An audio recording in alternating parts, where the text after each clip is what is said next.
Vavi Pacheco Borges. O que é história? 1. Por que este livro?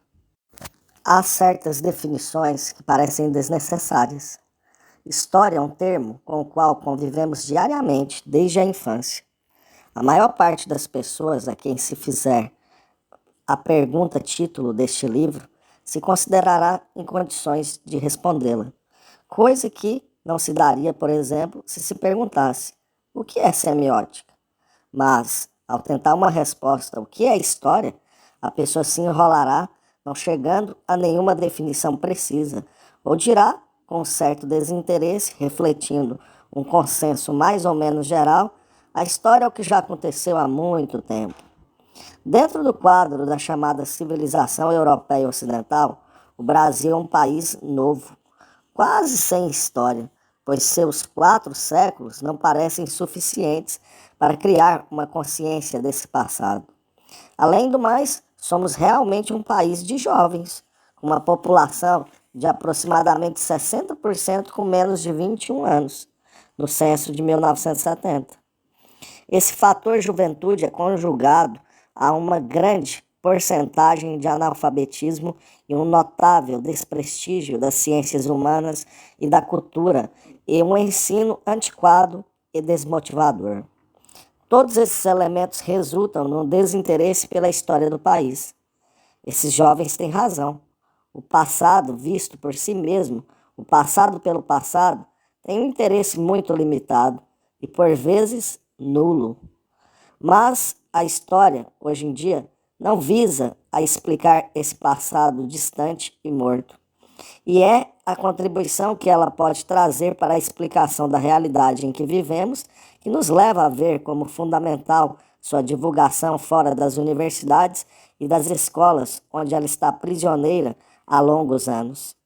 Essa divulgação se torna importante na medida em que se acredita que a história, ajudando a explicar a realidade, pode ajudar ao mesmo tempo a transformá-la.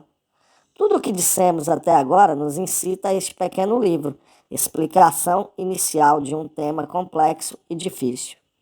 Muitas obras já foram escritas sobre o tema, sendo suas ideias por nós assimiladas nos anos de estudo, ensino e pesquisa. Indicamos alguns livros básicos para quem quiser ir mais a fundo e conhecer o que disseram sobre a história os seus estudiosos. A história, como as outras formas de conhecimento da realidade, está sempre se constituindo. O conhecimento que ela produz nunca é perfeito ou acabado.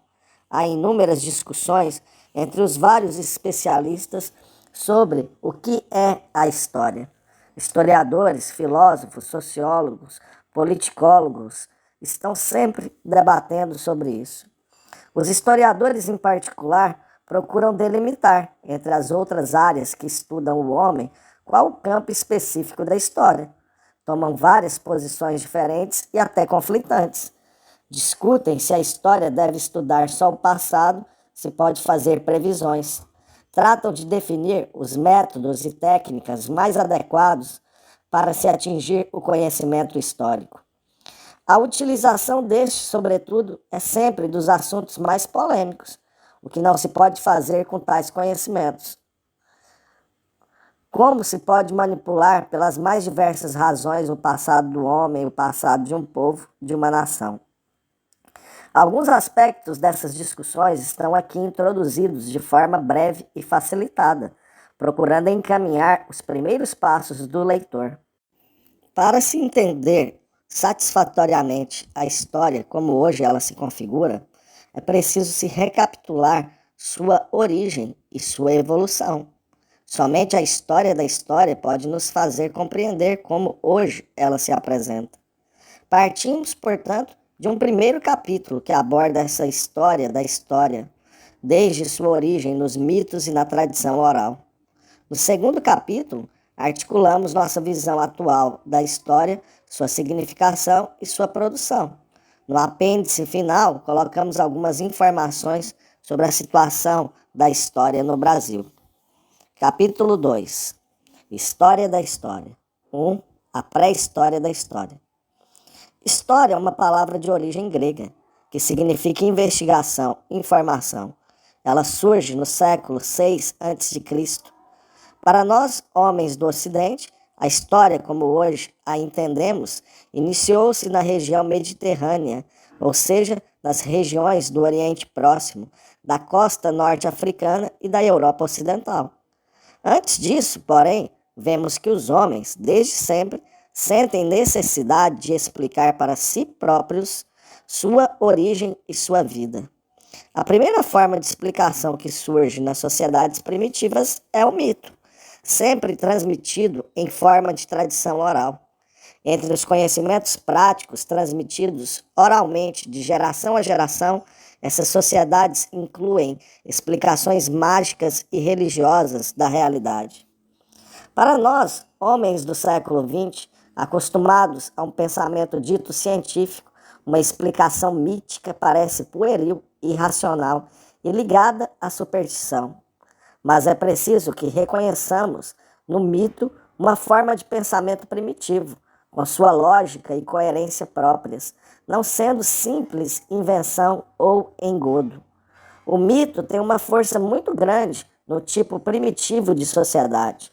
Ele fornece uma explicação que, para os povos que aceitam, é uma verdade.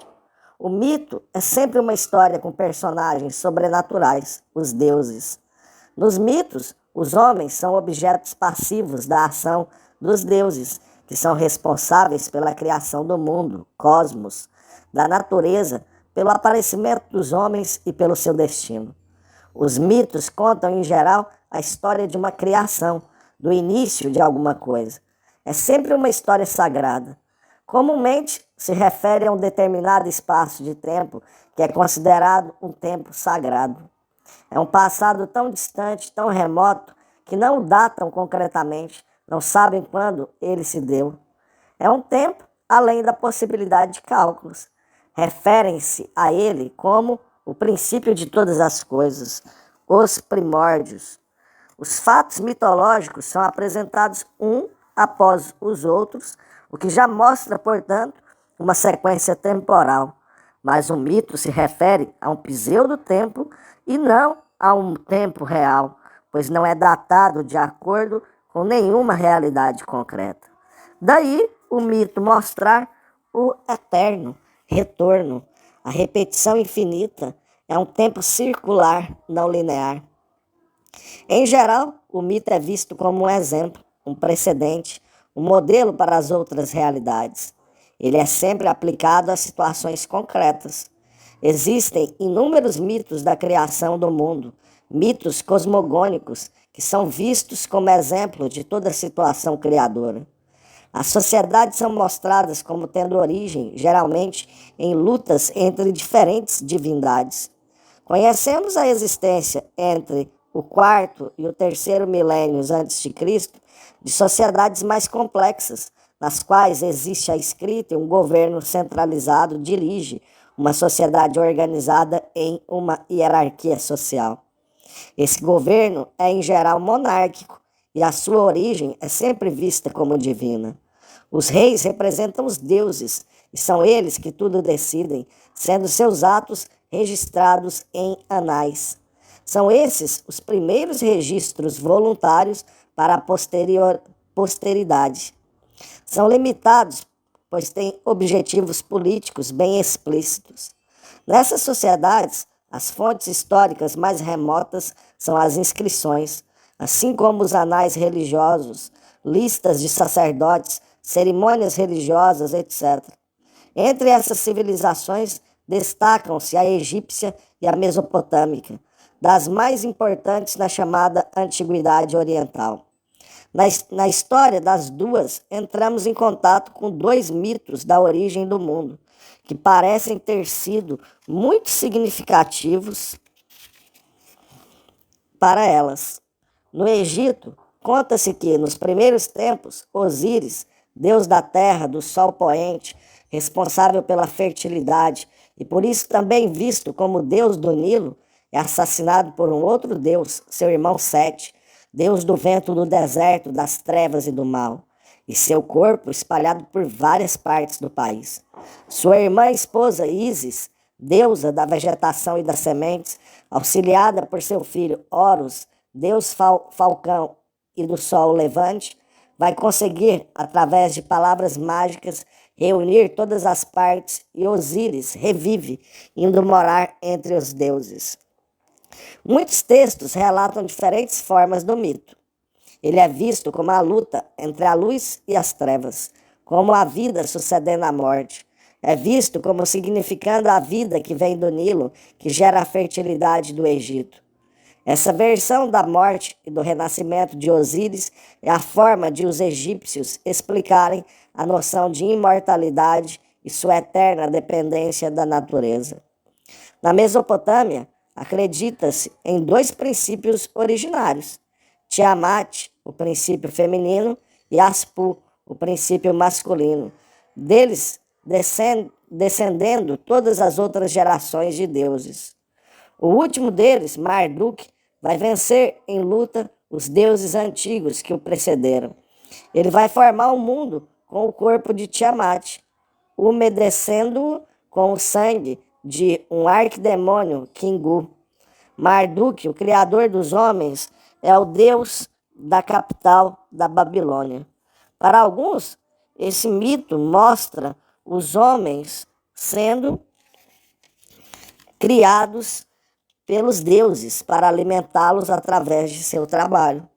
Isso justificaria parcialmente a visão trágica do mundo e o pessimismo característico da cultura da Mesopotâmia, ao explicar por que o homem não obteve, nem poderia obter, a imortalidade. Esses dois mitos são muito representativos e explicam a origem divina dos homens, sempre ligada a uma ideia de renascimento. É a morte de um Deus e o seu renascimento que trazem o aparecimento da vida, da natureza e dos homens.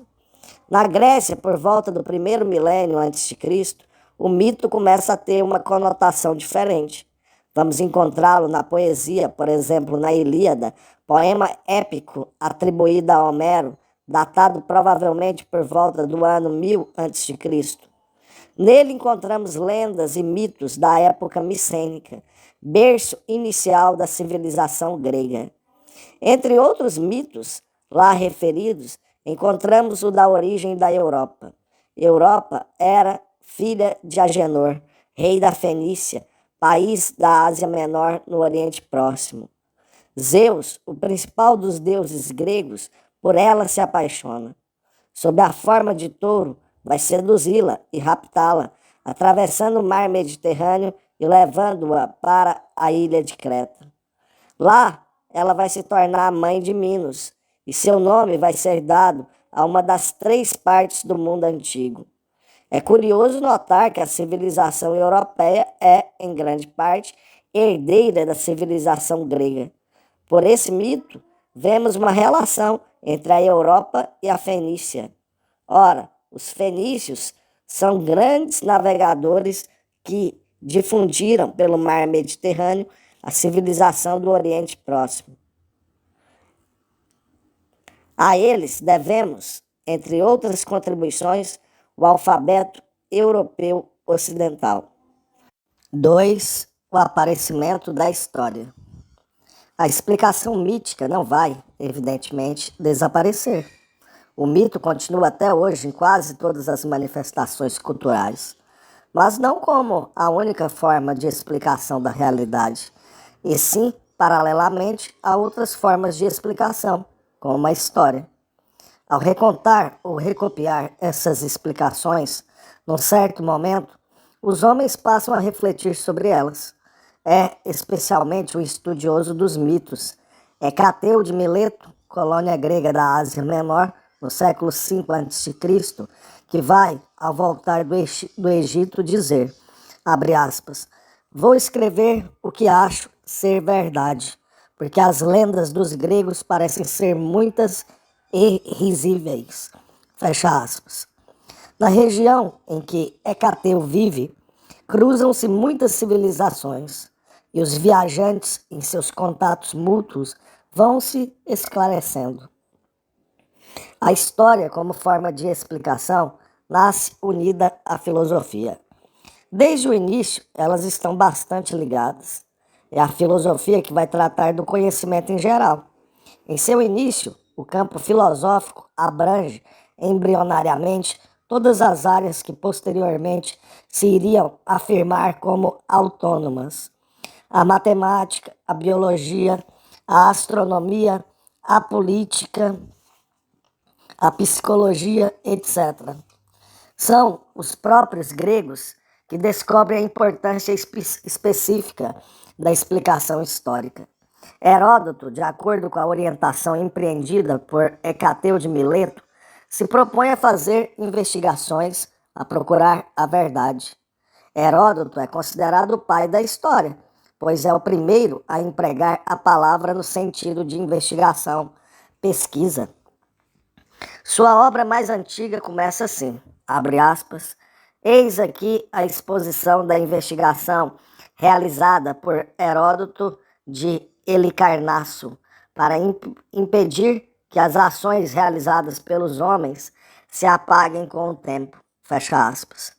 Ele e os primeiros historiadores gregos vão fazer indagações entre seus contemporâneos, aproveitando para escrever a história também as tradições orais e os registros escritos. Os cidadãos gregos querem conhecer a organização de suas cidades-estado, as transformações que elas sofrem. Percebe-se nas obras dos historiadores que eles estão em busca de explicações para a situação específica que estão vivendo. Por exemplo, Heródoto vai estudar, sobretudo, a guerra entre os gregos e os persas, de 490 a 479 a.C., quando o confronto entre o leste e o oeste, que marca o quinto século, no qual ele escreve. Nessa guerra, os gregos, indo contra a expansão imperialista persa, garantem sua independência, que vai permitir seu grande desenvolvimento posterior. Tucídides, outro historiador grego, estrategista de Atenas, que vive entre o quinto e o sexto e o quarto séculos antes de Cristo, vai estudar as guerras do Peloponeso, entre Esparta e Atenas. Percebe-se, portanto, que os historiadores estão ligados à sua realidade mais imediata, espelhando a preocupação com questões do momento. Não vemos mais uma preocupação com uma origem distante, remota, atemporal, como existia no mito, mas sim a tentativa de entender um momento histórico concreto, presente ou proximamente passado. Há uma narração temporal cronológica referente agora a uma realidade concreta. Não procuram mais conhecer uma realidade atemporal, mas a realidade específica que vivem, a realidade de um determinado tempo e um determinado espaço. A explicação não é mais atribuída a causas sobre-humanas. Não são mais os deuses os responsáveis pelos destinos dos homens. Estes começam a examinar os fatores humanos, como os costumes, os interesses econômicos, a ação do clima, etc., embora ainda se encontrem referências aos mitos e aos deuses.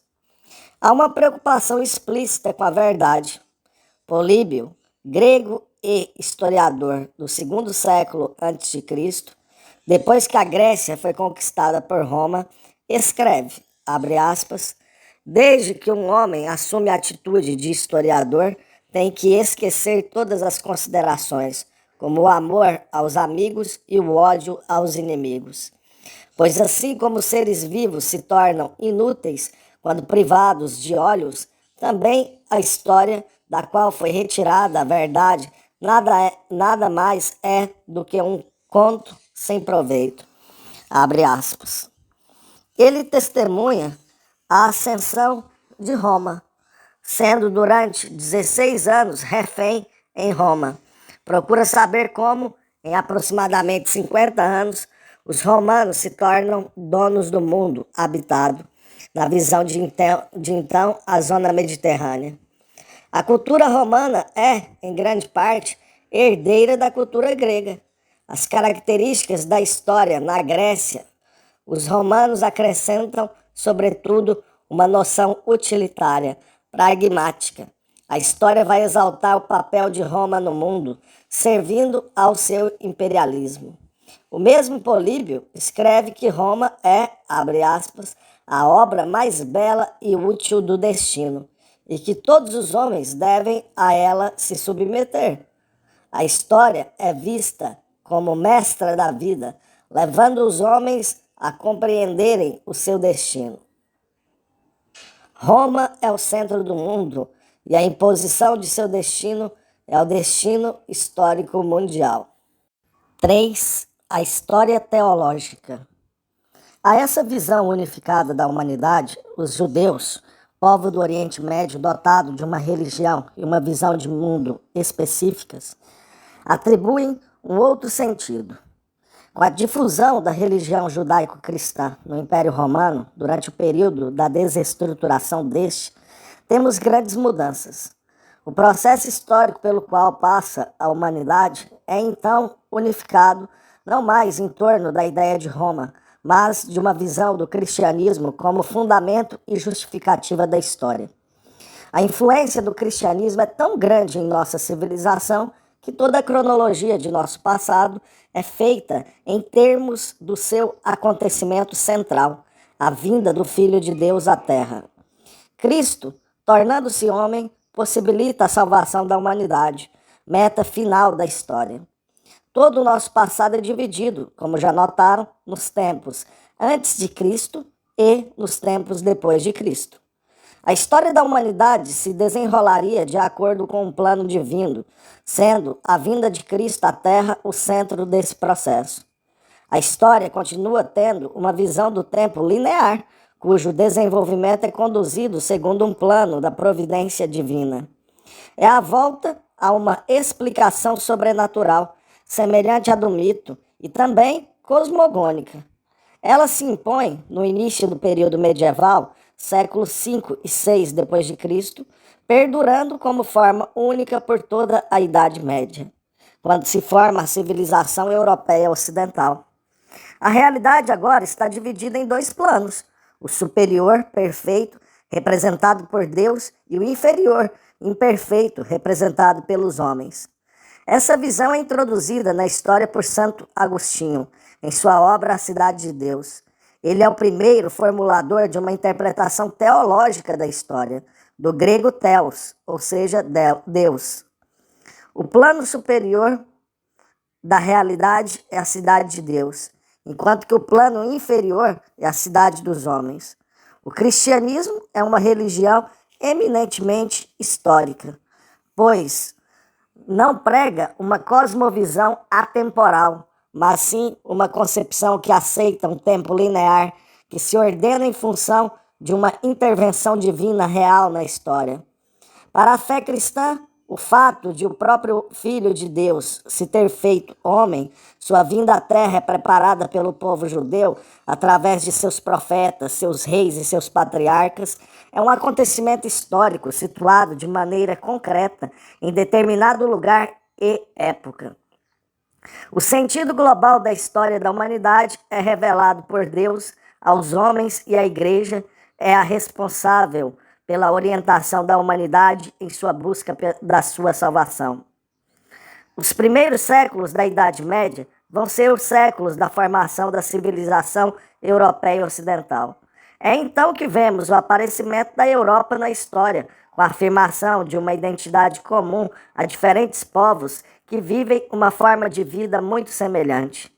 As bases comuns a esses povos são o mundo romano, em desestruturação, e o chamado mundo bárbaro, composto por povos que viviam fora do domínio do Império Romano. Os elementos desses dois mundos vão se misturar lenta e completamente do século IV ao VII, através da influência da Igreja, que vai marcar profundamente toda a sociedade. É este um período muito importante para nós, pois somos, em grande parte através de muitas vias, herdeiros dessa civilização. Estamos profundamente impregnados por seu modo de vida, seus valores, suas atividades culturais, etc. Todos já vivenciamos a atração que o chamado velho mundo exerce sobre nós e a propaganda turística faz tudo para aumentar esse sentimento. Os séculos iniciais da Idade Média são de regressão cultural. A população vive em sua maior parte no campo e quase ninguém sabe ler. Até o famoso imperador Carlos Magno era analfabeto.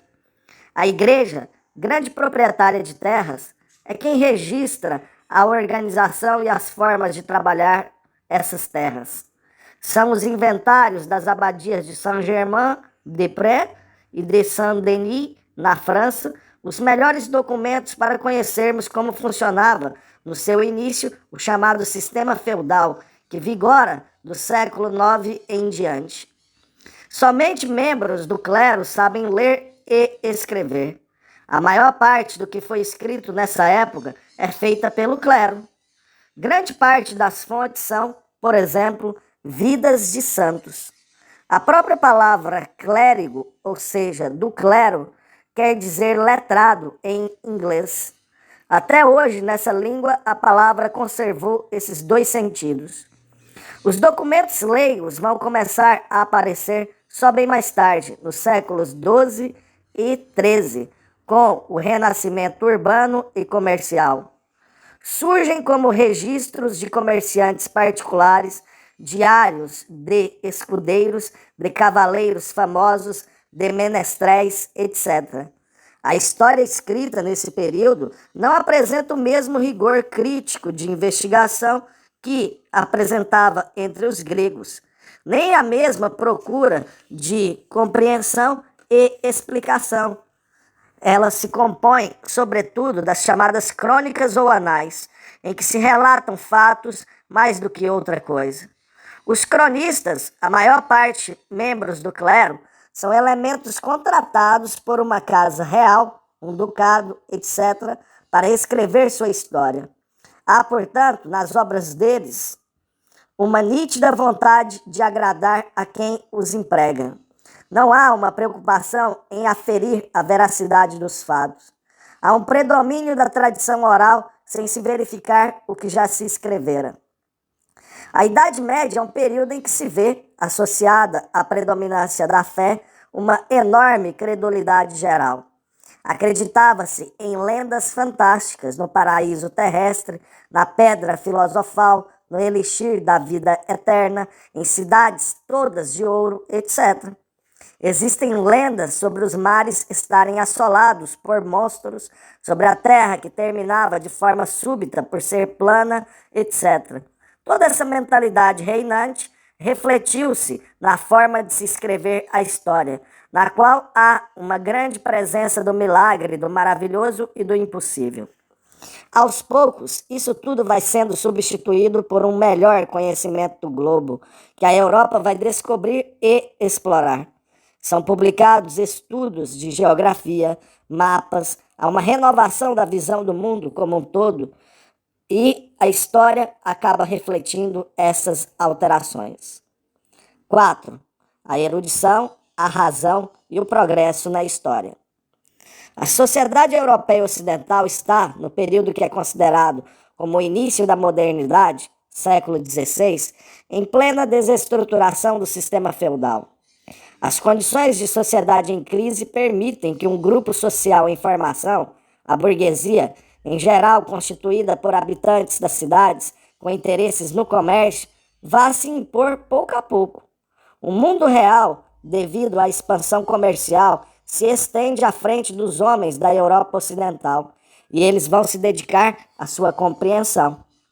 O humanismo, que procura focalizar sua atenção no homem como centro desse universo, se impõe lentamente desde o final da Idade Média. O interesse pelo homem como centro do mundo vai surgir dentro e em oposição a uma sociedade medieval que está preocupada só com a fé cristã, a qual, então, encerra a explicação para todas as coisas.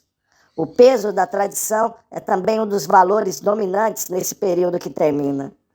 As mudanças são lentas, mas constantes, em direção a um abandono da antiga visão religiosa da história que, porém, ainda influencia os filósofos e estudiosos dos séculos posteriores e possui adeptos até mesmo no nosso século.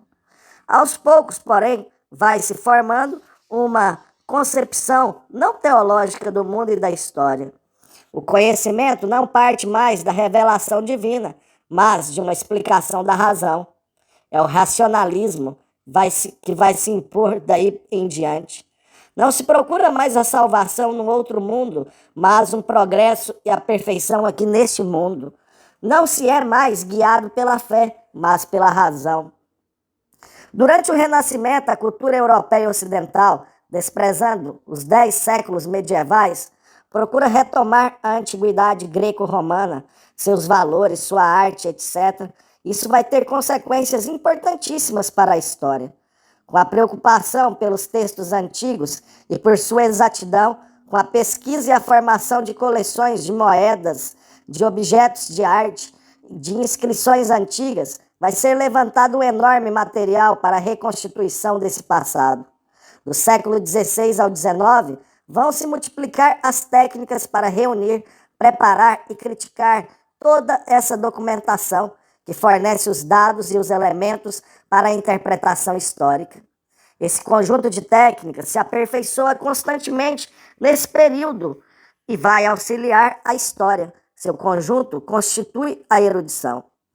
Essas técnicas permitem que, nas polêmicas levantadas pela divisão interna que se dá na Igreja nesse período, a Reforma, numa procura de exatidão, se busque saber exatamente o que se passou com a Igreja e o cristianismo. Um desses casos, por exemplo, é o de uma mulher papa que teria existido nos séculos XI, XII ou XIII, a papisa Joana. Descobrem ser isso uma lenda que surgiu no século XIII e só então, no século XVI, é desacreditada, sendo negada a existência da papisa até por 2 historiadores protestantes. Outro exemplo típico é o caso da doação de Constantino. Em 1440, descobriu-se que esse documento, importantíssimo durante a Idade Média, era falso. Ele foi forjado no 8º ou 9º século depois de Cristo. Seu texto relata a doação feita por Constantino, imperador romano que concedeu a liberdade ao cristianismo no ano de 313, ao Papa Silvestre I, da Itália e da cidade de Roma, assim como a primazia sobre os outros bispados mais importantes. Essa doação era a base que justificava as pretensões do papado, na Idade Média, à posse de territórios na Itália. Os estudiosos humanistas vão, portanto, numa linha que surge desde a segunda metade da Idade Média, século XII em diante, reviver a tradição de crítica dos filólogos, estudiosos de textos e historiadores da antiguidade. Do avanço dessas técnicas eruditas é que nascem ou se afirmam a cronologia, estudo da fixação das datas, a epigrafia, estudo das inscrições, a numismática, estudo das moedas, a sigilografia, estudo dos selos ou sinetes, a diplomática, estudo dos diplomas, a onomástica, estudo dos nomes próprios, a heráldica, estudo dos brasões, a genealogia, estudo das linhagens familiares, a arqueologia, estudo dos vestígios materiais antigos, a filologia, estudo dos escritos antigos. Há um esforço contínuo, através dessas técnicas, para se aprender a escolher os documentos significativos, situá-los no tempo e no espaço, classificá-los quanto ao gênero e criticá-los quanto ao grau de credibilidade. No século XVIII, uma sociedade em plena transformação, com a desestruturação final do sistema feudal e o avanço da ordem burguesa, surge o Iluminismo, corrente filosófica que procura mostrar a história como sendo o desenvolvimento linear, progressivo e ininterrupto da razão humana. Para eles, Idade Média foi o período das trevas, causada pela fé como explicação de tudo. Mas, agora, com o Iluminismo, O conhecimento se aproxima da verdade. Iluminismo vem de luz. Para esses filósofos, a humanidade irá cada vez mais dominar a natureza numa evolução progressiva constante. Com Voltaire, um dos maiores filósofos dessa escola, surge a preocupação com a sociedade em seu sentido mais amplo. Ele quer ver, abre a história da civilização,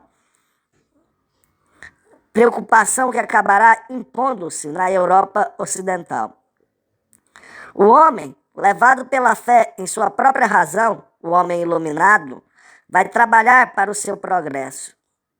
Grandes transformações se dão com a Revolução Francesa, que, no final do século XVIII, traz a efetivação do poderio burguês. Ela acaba na França com as últimas remanescências do poder da Igreja e dos senhores feudais. Por extensão da influência francesa, isso se transfere aos outros países.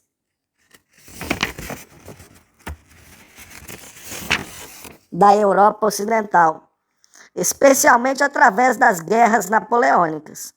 Essa burguesia no comando político da sociedade europeia vai procurar reorganizar suas formas de pensamento, buscando explicar a nova realidade.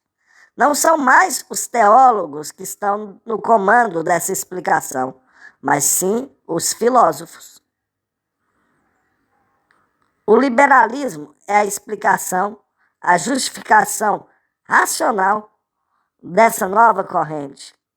Essa corrente filosófica reclama o progresso através da liberdade, contra a forte autoridade dos monarcas e da Igreja, que se exerceu durante muito tempo em todos os níveis da sociedade.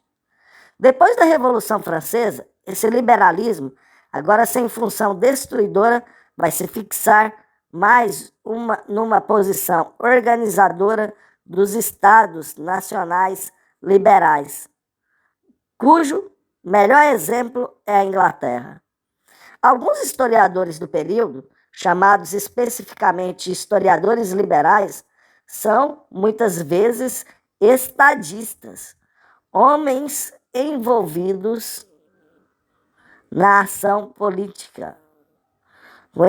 Com esse intuito amplo, produzem suas obras, em geral de caráter político partidário. No século XIX, temos inúmeros conflitos nacionais. Nesse sentido, os estados em organização e estabilização, como a Inglaterra e a França, e os estados ainda em processo de unificação, como a Alemanha e a Itália, vão estimular o interesse pelo estudo de sua história nacional. Surgem inúmeras sociedades de pesquisa, governamentais ou particulares. Cada país vai levantar a documentação referente ao seu passado. A Alemanha, em sua clara preocupação nacionalista, vai pesquisar sobretudo o período medieval e procurar valorizar sua origem bárbara, ou seja, germânica. Compila uma série documental, a Monumenta Germania Historica, que é a mais importante coleção de textos medievais existentes até hoje. É uma obra diretamente estimulada pelo governo e leva décadas de trabalho de recolhimento de textos, classificação, etc. Reuniram leis bárbaras, as mais variadas, documentos sobre imperadores e papas, crônicas históricas, poemas, etc. Dentro dessa visão nacionalista é que se encaixam alguns historiadores, que são classificados como românticos, pois dotados de uma certa contemplação sentimental da história, procuram uma volta ao passado cheia de nostalgia. Para eles, a história não pode ser feita como uma análise fria. O passado deve ser ressuscitado em todo o seu ambiente próprio. A sua época predileta foi a Idade Média, com seus castelos, suas lendas e sua crueldade, seus cavaleiros e seus torneios, suas catedrais e seu misticismo. Para compreender a história de cada nação, preocupação geral do século, os historiadores voltam ao passado, procurando caracterizar o espírito de cada povo. Esse espírito é que explica para eles sua situação e sua maneira de ser. É na Alemanha que surge a preocupação de transformar a história em uma ciência. A Europa vive uma época de grande desenvolvimento das ciências naturais, como a física e a química. Os historiadores alemães, em reação ao idealismo, que veremos daqui a pouco, querem que a história se torne uma ciência, o mais segura possível como as ciências exatas. Pretendem um grau de exatidão científica semelhante. Era necessária a elaboração de métodos de trabalho análogos e efetivos, que estabelecessem leis e verdades de alcance universal. Ora, essa era uma tarefa impossível, devido à diferença da natureza dessas áreas. Com a finalidade acima, seu trabalho vai se centralizar numa crítica seríssima das fontes, visando ao levantamento criterioso dos fatos. O maior nome dessa tendência, da chamada escola científica alemã, é Leopold Ranke, cuja frase famosa exprime toda uma forma de contar a história imperante no século passado. Era preciso levantarem-se os fatos, abre aspas, como eles realmente se passaram, fecha aspas. Seu trabalho é exigente, seguro, mas essa linha de orientação vai acabar dando força ao positivismo histórico, iniciado no século passado, mas com uma enorme influência até hoje. O positivismo, como filosofia, surge ligado às transformações da sociedade europeia ocidental, na implantação de sua industrialização. Para ele, cabe à história um levantamento científico dos fatos, sem procurar interpretá-los, deixando à sociologia sua interpretação. Para os historiadores positivistas, os fatos levantados se encadeiam como que mecânica e necessariamente numa relação determinista de causas e consequências, ou seja, efeitos. A história por eles escrita é uma sucessão de acontecimentos isolados, relatando, sobretudo, os efeitos políticos de grandes heróis, os problemas dinásticos, as batalhas, os tratados diplomáticos, etc. Da influência dessa tendência vão surgir inúmeros trabalhos de alcance muito pequeno, super especializados e que quase nada explicam. Para realizarem trabalhos que considerem realmente científicos, esses historiadores acham que é preciso ver o passado como algo de morto, com o qual o presente em que vivem nada tem a ver. Nessa nova sociedade que se impõe no século XIX, aparece uma corrente filosófica, o idealismo alemão, que traz enormes consequências para a história. Hegel, seu maior nome, vai estabelecer uma nova atitude filosófica frente ao conhecimento. Ele supera o racionalismo que endeusa a razão como a verdade absoluta e mostra que o conhecimento não é absoluto, mas se constitui como um movimento, o movimento dos contrários, lei dialética, tese, antítese e síntese. Hegel transforma o conceito de progresso retilíneo e indefinido, próprio do iluminismo, numa evolução dialética em que não é mais a razão absoluta que explica tudo. A dialética, aceita desde a antiguidade grega por alguns filósofos, é agora retomada em outro sentido. O idealismo de Hegel é uma concepção que mostra a primazia fundamental das ideias do homem em relação à realidade e ao desenvolvimento do processo histórico. 5. O materialismo histórico e a história acadêmica. No século XIX, temos a efetivação da sociedade burguesa e a implantação do capitalismo industrial. Ora, desde meados desse século, o capitalismo é criticado como forma de organização da sociedade. Nessa linha de crítica, vão se destacar dois pensadores, Karl Marx e Friedrich Engels. Esses dois estudiosos, ao fazerem a crítica da sociedade em que vivem e apresentarem propostas para sua transformação, elaboram, retomando a visão do filósofo Hegel sobre o movimento dos contrários, uma nova concepção filosófica do mundo, materialismo dialético, que supõe uma nova teoria do conhecimento. Seu método aplicado à história é o materialismo histórico.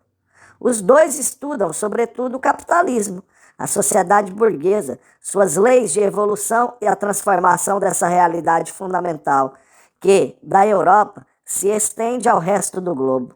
Estudam, introdutoriamente, as formas de sociedade que precedem a capitalista. Ao fazer esses trabalhos, aplicam o método do materialismo histórico, o que vai provocar uma mudança definitiva na forma de pensar e produzir a história.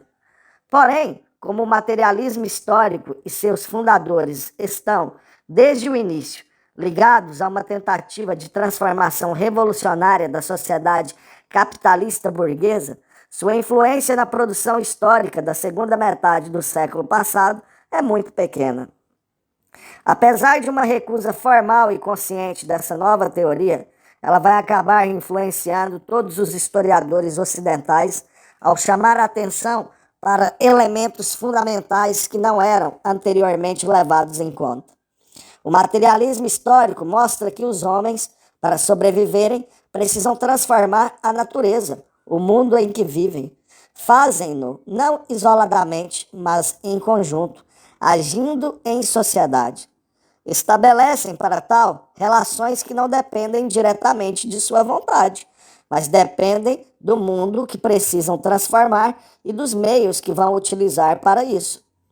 Todas as outras relações que os homens estabelecem entre si dependem dessas relações para a produção da vida, não sob uma forma de dependência mecânica direta e determinante, mas sob forma de um condicionamento. O ponto de partida do conhecimento da realidade são as relações que os homens mantêm com a natureza e com os outros homens. Não são as ideias que vão provocar as transformações, mas as condições materiais e as relações entre os homens que estas condicionam. Essa atenção para o aspecto da produção da vida material vai começar a aparecer nos trabalhos dos historiadores não marxistas. Desde o início do século XX, há uma razão contra a história positivista, que praticamente nada explicava.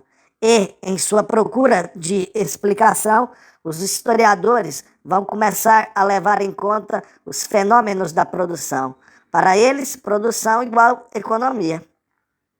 Para Marx e Engels, a história é um processo dinâmico, dialético, no qual cada realidade social traz dentro de si o princípio de sua própria contradição, o que gera a transformação constante na história. A realidade não é estática, mas dialética, ou seja, está em transformação pelas suas contradições internas. No processo histórico, essas contradições são geradas pela luta entre as diferentes classes sociais. Ao chamar a atenção para a sociedade como um todo, para sua organização em classes, para o condicionamento dos indivíduos à classe a que pertencem, esses autores também vão exercer uma influência decisiva nas formas posteriores de se escrever a história. Seus grandes legados à história, portanto, são a contribuição para a análise do capitalismo e a introdução do novo método de análise da realidade.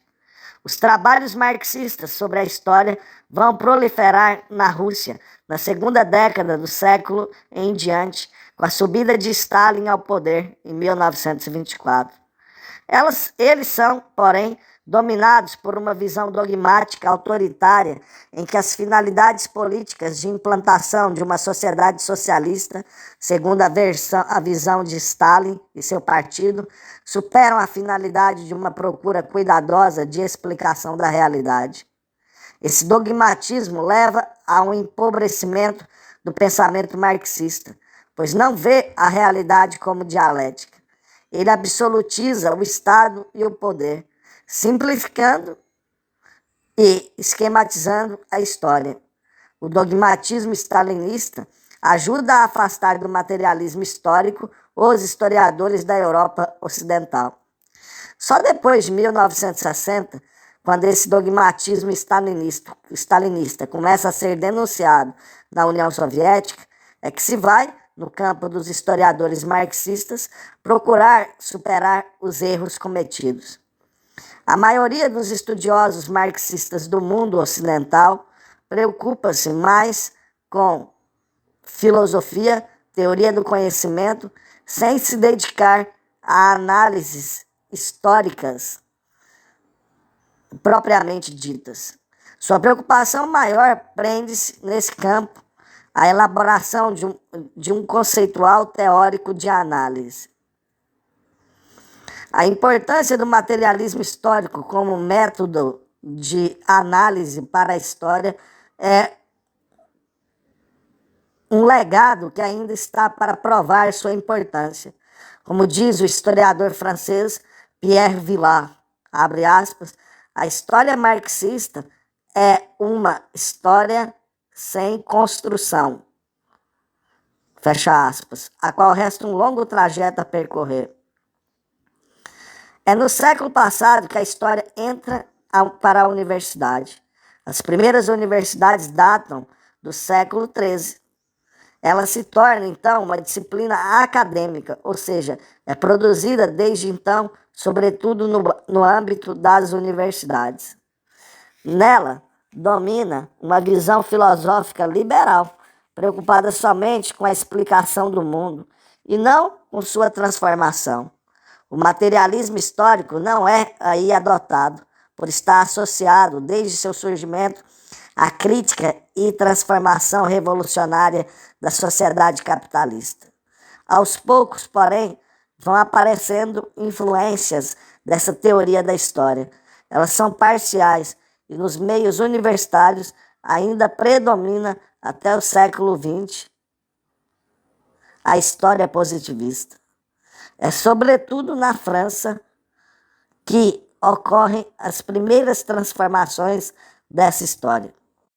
Os trabalhos iniciais que revelam essa revisão são os elaborados pelos historiadores franceses, professores universitários da década de 30.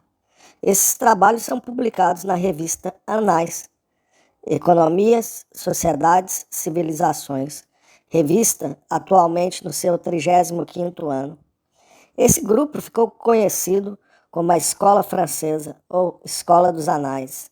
Seus grandes iniciadores foram Marc Bloch e Lucien Febvre. Embora sem uma unidade teórica, abrem, pelo exemplo de inúmeros trabalhos de análise histórica, um campo mais amplo de análise, além do limitado positivismo. Ao invés do estudo dos fatos singulares, procuram chamar a atenção para a análise de estruturas sociais, econômicas, políticas, culturais, religiosas, etc., vendo seu funcionamento e evolução. Aceitam uma história total, que veja os grupos humanos sob todos os seus aspectos e, para tal, uma história que esteja aberta às outras áreas do conhecimento humano, numa visão global, economia, sociologia, política, etc. A chamada produção interdisciplinar, onde colaboram as diferentes disciplinas do conhecimento, se torna o lema de seus seguidores. 6. Perspectivas atuais. A Segunda Guerra Mundial, ao projetar a importância dos Estados Unidos, da Rússia e do Japão, mostra aos historiadores europeus a necessidade de rever suas posições eurocentristas. A expansão colonialista tinha levado a Europa a entrar em contato com outros povos, outras formas de vida, outros costumes, outras instituições. Mas essas outras formas de organização social eram sempre comparadas com a forma de organização europeia, que é considerada como padrão. A expansão imperialista da Europa, ligada ao seu grande desenvolvimento industrial, acentua esses contatos entre povos e culturas. O eurocentrismo, esse privilegiamento, essa colocação da sociedade europeia como modelo das outras, porém, continua. Do ponto de vista do eurocentrismo, A história é apresentada como um processo de desenvolvimento contínuo, desde a pré-história até o período contemporâneo. Ela parece ter como meta final a civilização europeia ocidental, conforme esta se apresenta constituída no início do século, com seu grande desenvolvimento técnico, econômico e cultural.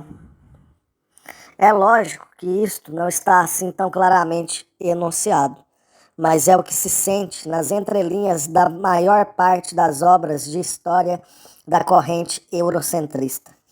Os acontecimentos da Segunda Guerra Mundial, entretanto, o grande papel desempenhado pelos Estados Unidos e pela Rússia na vitória contra Hitler e nas posteriores conversações de paz levam alguns historiadores, em especial o inglês Geoffrey Baraclouche, a rever o eurocentrismo. A Europa não pode mais ser vista como o centro do mundo. Explicar a história em função da história da civilização ocidental não faz mais sentido. É preciso, para se entender a presente situação, começar a olhar para as outras partes do nosso globo. As mudanças ocorrem muito vagarosamente e até hoje temos muita influência dessa visão eurocentrista. Nos Estados Unidos, o outro polo da civilização ocidental, o estudo da história não é especialmente desenvolvido. É uma história ainda, em grande parte, mais preocupada com o factual. As maiores influências dos trabalhos de história da metade do século em diante são, portanto, no mundo ocidental, a visão do materialismo histórico e a visão da história das civilizações, ligada à chamada escola francesa. Elas partem de explicações da realidade bem opostas, pois o método com que abordam o estudo da realidade é basicamente diferente. Aparentemente, podem ser feitas algumas aproximações entre essas duas visões. Ambas se preocupam com a sociedade como um todo e com a lenta evolução do processo histórico. Há, entre seus historiadores, uma preocupação com uma explicação histórica do seu tempo e com a produção da vida econômica, embora, no materialismo, a produção econômica seja vista diretamente ligada à vida da sociedade através do enfoque das relações de produção da vida material. Na França, há hoje um grande desenvolvimento do estudo da história das civilizações. Estas entendidas cada vez mais no sentido bem amplo. A chamada nova história procura sempre novos objetos para a história. Exemplos, o papel do clima na história, a história das mentalidades, com o exame, por exemplo, da ideia da morte no Ocidente. A história do cinema, a história da gastronomia francesa, etc. Os herdeiros da Escola dos Anais, hoje em dia, são lá vedetes populares, ganhando horários nobres na TV, capas de semanários, etc. Este breve resumo procura tratar da história, do caminho por ela percorrido em um tríplice aspecto. Seu registro ou documentação, as técnicas para lidar com essa documentação e a interpretação que é feita com os elementos levantados. Uma sociedade sempre se estrutura em diferentes grupos ou classes, uma das quais detém o poder político, o poder econômico e o prestígio social. De uma forma sutil e muito bem articulada,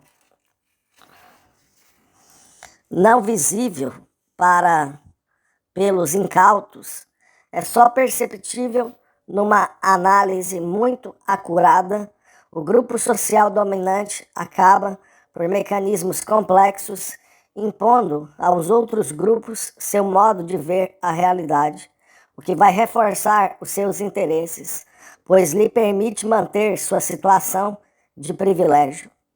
Nessa visão de mundo que é imposta, estão implícitos seus valores, seus preconceitos, etc. Essa dominação, evidentemente, nunca é total. Não há nada de absoluto na história dos homens, nem completamente consciente e racional. Se assim fosse, não se poderia pensar em transformações. A dominação tem suas próprias contradições e ambiguidades. Assim, dentro do campo específico da história, há um certo controle, não explícito, mas prático, do registro e da documentação. É muito difícil encontrarem-se, por exemplo, documentos da vida dos escravos na Grécia clássica, 5 séculos antes de Cristo. Sabe-se, porém, que lá havia uma população com a proporção de um homem livre para cada 3 ou 4 escravos. Eram os cidadãos livres, os elementos que constituíam a classe dirigente da sociedade ateniense, e não temos quase documentação sobre esses escravos. Embora eles não fossem analfabetos, eram prisioneiros de guerra de outras regiões. É sobretudo no campo da interpretação que se sente essa ação de uma classe que dirige a sociedade. No caminho percorrido pela história, vimos que ela nunca foi escrita sob a ótica dos escravos da antiguidade ou dos servos medievais, mas somente sob a dos cidadãos livres da Grécia e Roma, e dos senhores feudais sob a orientação da Igreja.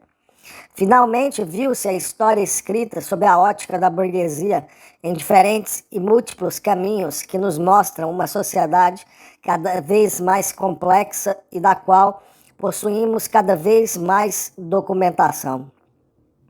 Do ponto de vista das técnicas de pesquisa, a história está em desenvolvimento constante. Desde as primeiras investigações gregas até o uso do computador, as formas de registrar os fatos históricos e de utilizar suas fontes vêm tendo um contínuo aperfeiçoamento. Os problemas teórico-metodológicos, sobretudo desde meados do século passado, depois do aparecimento do materialismo histórico, centralizam cada vez mais a atenção dos historiadores. Do desenvolvimento desses problemas depende uma melhor forma de apreender a realidade. A história da história chega então ao século XXI. Parece-nos que só uma retomada das origens e da evolução dessa história nos podem fazer compreender sua situação atual, que deve ser sempre vista dentro de uma noção de processo. Capítulo 2. A história, hoje em dia. No novo dicionário Aurélio, ao se procurar o termo história, encontramos muitos significados para a palavra. Entre os 15 enumerados, podemos destacar alguns que enfocam a história como o passado da humanidade, o estudo desse mesmo passado, uma simples narração, uma lorota, uma complicação, etc. Parte 2. A história hoje em dia. O novo dicionário Aurélio, ao se procurar o termo história, encontramos muitos significados para a palavra. Entre os 15 enumerados, podemos destacar alguns que enfocam a história como o passado da humanidade, o estudo desse mesmo passado, uma simples narração, uma lorota, uma compilação, etc. Como se percebe pelo primeiro capítulo, a história de que aqui tratamos está ligada aos 2 primeiros sentidos mencionados e que colocam claramente a ambiguidade fundamental do termo. Ele significa, ao mesmo tempo, os acontecimentos que se passaram e o estudo desses acontecimentos. Para contornar essa dificuldade, os historiadores às vezes acrescentam ao termo história o termo acontecimento ou processo, a história-acontecimento ou história-processo, para designar seu primeiro sentido, os acontecimentos históricos, e o termo conhecimento, a história-conhecimento, para designar o segundo sentido, o conhecimento histórico. A história-acontecimento é a história do homem, visto como um ser social, vivendo em sociedade. É a história do processo de transformação das sociedades humanas, desde o seu aparecimento na Terra até os dias em que estamos vivendo. Desde o início, portanto, pode-se tirar uma conclusão fundamental. Quer saibamos ou não, quer aceitemos ou não, somos parte da história e temos então todos, desde que nascemos, uma ação concreta a desempenhar nela. São os homens que fazem a história, mas, evidentemente, dentro das condições reais que encontramos já estabelecidas e não dentro das condições ideais que sonhamos. Eis aí a razão de ser, a justificativa da história, em seu segundo sentido, O conhecimento histórico serve para nos fazer entender, junto com outras formas de conhecimento, as condições de nossa realidade, tendo em vista o delineamento de nossa atuação na história. Os dois sentidos da palavra estão, pois, estreitamente ligados. Os acontecimentos históricos, a história e acontecimento, são objeto de análise do conhecimento histórico, da história-conhecimento. Numa extensão ampla dos dois sentidos, história seria, então, aquilo que aconteceu com o homem, com a natureza, com o universo, enfim. E o estudo desses acontecimentos, tudo tem sua história, pois sabemos que tudo se transforma o tempo todo. Mas aqui nos interessam principalmente as transformações das sociedades humanas. O sentido mais difundido do termo é o primeiro, a história-acontecimento. A maior parte do tempo em que falamos em história, referimos-nos, por exemplo, à história da América ou às grandes figuras da história. Mas aqui tratamos especificamente do segundo sentido, o de conhecimento histórico. O primeiro capítulo apresenta um breve resumo de como foi produzido até hoje este conhecimento. Neste capítulo, veremos como é hoje compreendida e produzida a história. Essa conceituação atual é resultante do longo caminho da história observado no primeiro capítulo. 1. O que é a história e para que serve? A função da história, desde o seu início, foi a de fornecer à sociedade uma explicação de suas origens, ou seja, uma explicação genética. A história se coloca hoje em dia cada vez mais próxima às outras áreas do conhecimento que estudam o homem: a sociologia, a antropologia, a economia, a geografia, a psicologia, a demografia, etc., procurando explicar a dimensão que o homem teve e tem em sociedade. Cada uma dessas áreas tem seu enfoque específico, uma visão mais ampla e mais completa. Entretanto, exige a cooperação entre as diversas áreas. Isso tem sido tentado pelos estudiosos com maior ou menor êxito no chamado trabalho interdisciplinar, pois inclui diferentes disciplinas. A história procura especificamente ver as transformações pelas quais passaram as sociedades humanas. A transformação é a essência da história. Quem olhar para trás, na história de sua própria vida, compreenderá isso facilmente. Nós mudamos constantemente. Isso é válido para o indivíduo e também é válido para a sociedade. Nada permanece igual e é através do tempo que se percebem as mudanças. Eis porque se diz que o tempo é a dimensão de análise da história. O tempo histórico através do qual se analisam os acontecimentos não corresponde ao tempo cronológico que vivemos e que é definido pelos relógios e calendários. No tempo histórico podemos perceber mudanças que parecem rápidas, como os acontecimentos cotidianos. Por exemplo, num golpe de Estado, cujo desenrolar acompanhamos pelos jornais. Vemos também transformações lentas, como no campo dos valores morais.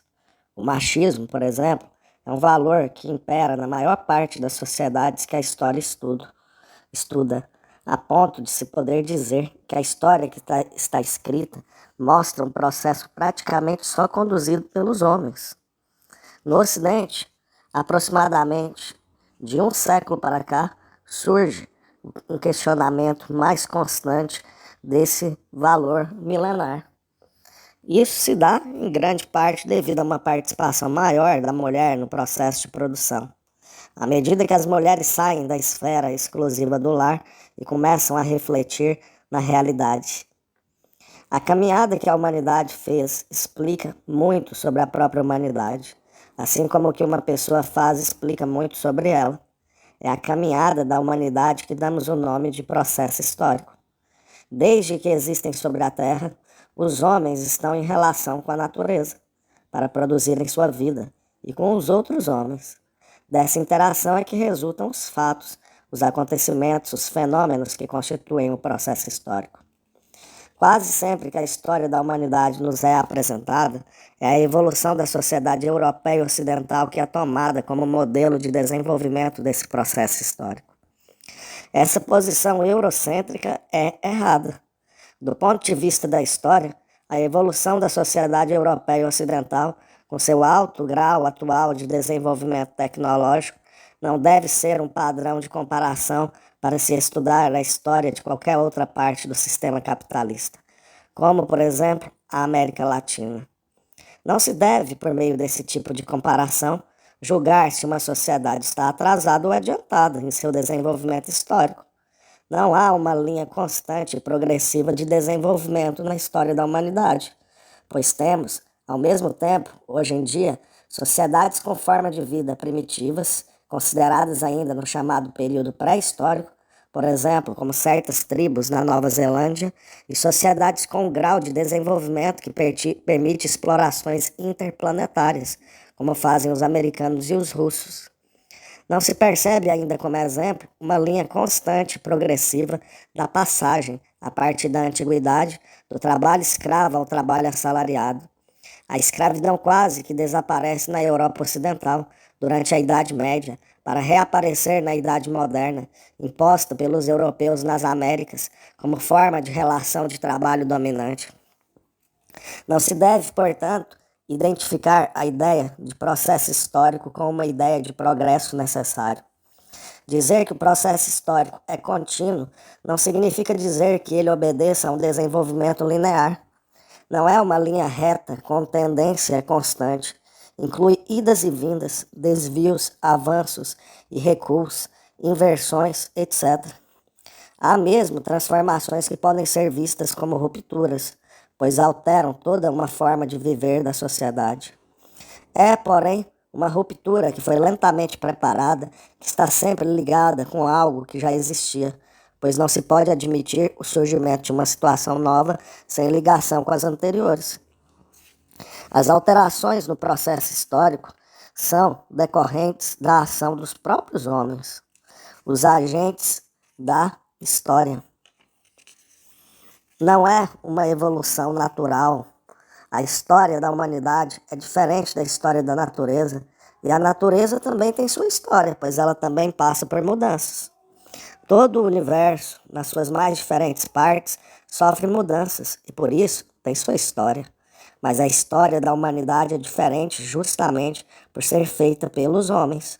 São os homens constituídos em sociedade que, embora nem sempre conscientemente, atuaram e atuam para que as coisas se passem de uma ou de outra maneira, para que tomem um rumo ou outro. A entidade história não existe.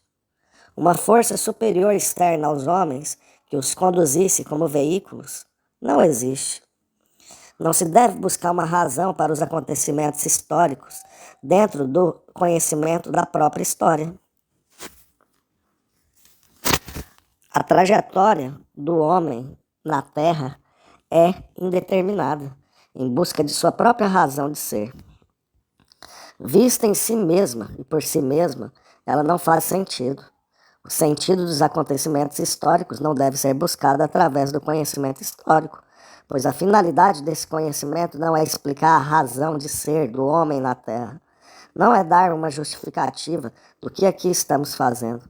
Sua finalidade é estudar e analisar o que realmente aconteceu e acontece com os homens, o que com eles se passa concretamente. Essa análise não é para buscar uma filosofia da vida, mas para propiciar uma atuação concreta na realidade. Falamos sempre em humanidade, como ela está em constantes transformações. Não existe uma essência humana imutável desde o início dos tempos, mas homens diversos, em situações diversas. A humanidade não é um todo homogêneo, e a história não a analisa assim. Na realidade, dificilmente o historiador pode tratar ao mesmo tempo de toda a humanidade. Ao escrever a história, em geral ele se ocupa especificamente de uma determinada realidade concreta, situada no tempo e no espaço. Estudam-se uma tribo, um povo, um império, uma nação, uma civilização, como por exemplo o povo judeu antes do nascimento de Cristo, a formação do Império Macedônico, a civilização greco-romana, o surgimento da França, etc. Mas a meta de formulação de uma história síntese, uma explicação global de todo o processo histórico, não deve ser afastada, embora muitos historiadores acreditem ser ela uma utopia. O homem é um ser finito, temporal e histórico. Ele tem consciência de sua historicidade, isto é, de seu caráter eminentemente histórico. O homem vive em um determinado período de tempo, em um espaço físico concreto. Nesse tempo e nesse lugar, ele age sempre em relação à natureza, aos outros homens, etc. É esse o seu caráter histórico. Tudo que se relaciona com o homem tem sua história. Para descobri-la, o historiador vai perguntando: o que, quando, onde, como, por quê, para quê? Todos percebemos, por experiência, a ligação básica, implícita, dentro da ideia geral de tempo, passado, presente e futuro. Para a história, o tempo só interessa nessa perspectiva tripla. O que é preciso fazer é uma história que, mesmo estudando o passado mais remoto, faça-o para explicar a realidade presente. Fazer uma história do presente não é, portanto, escrever sobre o presente, mas sobre indagações e problemas contemporâneos ao historiador. É preciso conhecer o presente e, em história, nós o fazemos, sobretudo, através do passado, remoto ou bem próximo. Conforme o presente que vivem os historiadores, são diferentes as perguntas que eles fazem ao passado e diferentes são as projeções de interesses, perspectivas e valores que eles lançam no passado. Eis porque a história é constantemente reescrita. Como diz o historiador francês Braudel, abre aspas, a história é filha de seu tempo, fecha aspas. Mesmo quando se analisa um passado que nos parece remoto, portanto, seu estudo é feito com indagações, com perguntas que nos interessam hoje para avaliar a significação desse passado e sua relação conosco. O passado nos interessa, hoje, pela sua permanência no mundo atual. A história vista como o estudo do passado parece hoje para todos um ponto pacífico, mas a história também é aceita como o estudo do passado em função de um presente desde os historiadores gregos.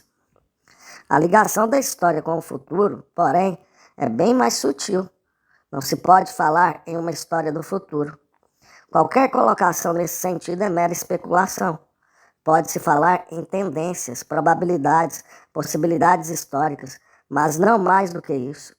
Fazê-lo seria impor um esquema pré-fixado de como as coisas se devem passar, o que é impossível. A partir de um diagnóstico do presente, ela pode ajudar a delinear ações futuras, não mais que isso. Seu uso, porém, tem sido uma constante pelos que detêm qualquer tipo de poder, ou mesmo poder que advém do próprio saber. A história, como forma de conhecimento, não deve servir a uma manipulação dos poderosos. Mas, ao explicar as transformações resultantes das ações dos homens, a história leva a perceber que a situação de hoje é diferente da de ontem e procura esclarecer os comos e os porquês disso. Para os que não sabem das alterações passadas, a realidade que vivem pode parecer eterna ou intransformável e, como tal, justificada. Isto leva a uma atitude passiva, a uma conformação. Ao contrário, o conhecimento dessas alterações passadas e a compreensão das condições das mesmas podem levar ao desejo e à atuação concreta em busca de outras transformações. A finalidade última do conhecimento histórico é, portanto, propiciar o desenvolvimento das forças transformadoras da história, ajudá-las a se tornarem mais conscientes de si mesmas. Só através dessa consciência é que essas forças terão possibilidades de se efetivarem. 2. Como produzir a história? O homem, ser vivo e consciente, está situado no meio ambiente que deve ser visto como uma realidade total. Todos os aspectos dessa realidade se interligam, se interinfluenciam e não devem ser analisados separadamente. Os homens agem e interagem constantemente em diferentes planos, mas todos eles estão unidos dentro dessa realidade total, que é a realidade do homem vivendo em sociedade no mundo. Quando, porém, se vai explicar uma realidade histórica específica, temos a tendência a destacar mais um aspecto ou outro dessa realidade. Às vezes, isso é necessário para facilitar a análise. Outras vezes, por razões didáticas, costuma-se separar os diversos níveis da realidade, parecendo isolá-los. Ora, isso pode levar a um esquecimento da noção de totalidade. Por exemplo, ao estudarmos a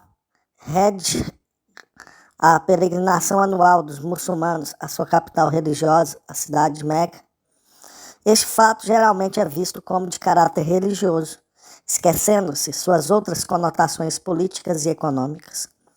Ao estudar uma realidade histórica, vamos sempre vê-la em conjunto, não analisando seus fatos isolados, mas sim dentro de uma realidade mais ampla, como, por exemplo, ao se examinar uma crise econômica, ao se procurar entender a organização de uma classe social, um sistema administrativo, etc. É preciso ver que essa totalidade se estrutura basicamente em alguns planos ou níveis interrelacionados. Os 3 níveis fundamentais aceitos hoje em dia são os níveis econômico, político e ideológico, onde se incluem os aspectos culturais e religiosos. Simplificando muito, de uma maneira geral e esquemática, uma sociedade se organiza em função do poder político e da apropriação econômica. Os grupos que comandam nessas áreas procuram manter o predomínio e organizam-se para que essas relações de poder se reproduzam nesse tipo de sociedade. Ao analisar uma sociedade em determinada época, temos que levar em conta esses 3 diferentes níveis. As transformações estruturais neles, que alteram o conjunto da sociedade como um todo, são as que nos interessa conhecer. O historiador examina sempre uma determinada realidade, que se passou concretamente em um tempo determinado e em um lugar preciso. Sua primeira tarefa é situar no tempo e no espaço o que ele quer estudar. A Inglaterra, no início do capitalismo, os descobrimentos portugueses dos séculos XV e XVI, a revolta dos estudantes parisienses em maio de 68, etc. Cada realidade histórica é única, não se repetindo nunca de forma igual. Só se pode conhecer uma realidade do passado através do que dela ficou registrado e documentado para a posterioridade. A maior parte da documentação utilizada em história é escrita, a ponto de se considerar impropriamente como tempos históricos aqueles tempos que se iniciam com a invenção e a difusão da escrita. Na verdade, isso não é correto. O homem tem história desde que ele existe na Terra, mesmo que ela não esteja devidamente documentada para as gerações que vieram depois. Alguns períodos históricos ficaram muito pouco documentados por escrito. Para conhecê-los, é preciso o auxílio das técnicas auxiliares da história, que surgem no século XVI e que são as únicas a ajudar a reconstruir uma determinada época. Por exemplo, o estudo dos povos bárbaros que invadem o Império Romano entre os séculos II e V d.C. é um dos mais incompletos, pois praticamente não é documentado por fontes escritas. É só com a ajuda da toponímia, estudo dos nomes de locais, da linguística, estudo das línguas, da numismática e da arqueologia, que se pode chegar a algumas conclusões. O importante e essencial é que o trabalho do historiador se fundamente numa pesquisa dos fatos reais, comprovados concretamente. Em geral, é mais comum, sobretudo em realidades históricas mais próximas de nós, que os vestígios dessas realidades sejam inúmeros e que o trabalho do historiador se inicie por uma seleção desses dados. Essa seleção é feita em função dos dados do passado que lhe pareçam mais significativos. A diversidade dos testemunhos do passado é muito grande. Tudo quanto se diz ou se escreve, tudo quanto se produz e se fabrica pode ser um documento histórico. Antigamente, a ideia de um documento histórico era de papéis velhos, referentes a pessoas importantes, reis, imperadores, generais, grandes nomes das artes ou das religiões, etc., as quais eram vistas como os condutores da história. Atualmente tem-se a consciência de que, entre outros exemplos, uma caderneta de despesas de uma dona de casa, um programa de teatro, um cardápio de restaurante, um folheto de propaganda são verdadeiros documentos históricos, significativos e reveladores de seu momento. O jornal é um exemplo bem específico de fonte histórica. Ele se torna cada vez mais utilizado numa sociedade em que, depois do episódio americano de Watergate, a imprensa e os outros meios de comunicação, como a TV e o rádio, aparecem cada vez mais como maior poder. Na época positivista em que se procurava uma verdade absoluta, o jornal era desprezado como documento pela subjetividade nele implícita. Hoje é sabido que um órgão de imprensa está sempre defendendo posições, querendo formar opiniões através de uma venda de informações. É justamente isso que permite ao historiador detectar a posição política e ideológica do jornal, ou seja, o que pensam de política e qual a visão da realidade que têm os proprietários ou diretores do jornal, ou melhor, o grupo social que eles representam. É fácil exemplificar chamando a atenção dos leitores para a diferença entre um jornal da chamada imprensa burguesa e um jornal da chamada imprensa alternativa ou nanica. O historiador deve trabalhar os documentos com muito cuidado e critérios rigorosos. Nesse trabalho é preciso muitas vezes o recurso a técnicas especiais. Por exemplo, para se conhecer a sociedade paulista do século XVII, são fundamentais os originais de inventários e testamentos da época, hoje em sua maioria impressos, guardados para melhor conservação dentro de latas no arquivo do Estado. Para lê-los é preciso o domínio das já faladas técnicas especiais. Na arqueologia, por inúmeras vezes, a aliada fundamental da pesquisa histórica, usa-se muito a técnica do carbono 14 para identificar a época a que pertence um objeto bem antigo. Na Inglaterra, hoje é comum levar-se os estudantes secundários a trabalhar nas ruínas e escavações que testemunham o domínio romano na ilha na época do Império Romano. Atividades como as acima descritas, leitura de documentos, escavações arqueológicas, são as atividades mais tradicionalmente associadas ao trabalho de um historiador.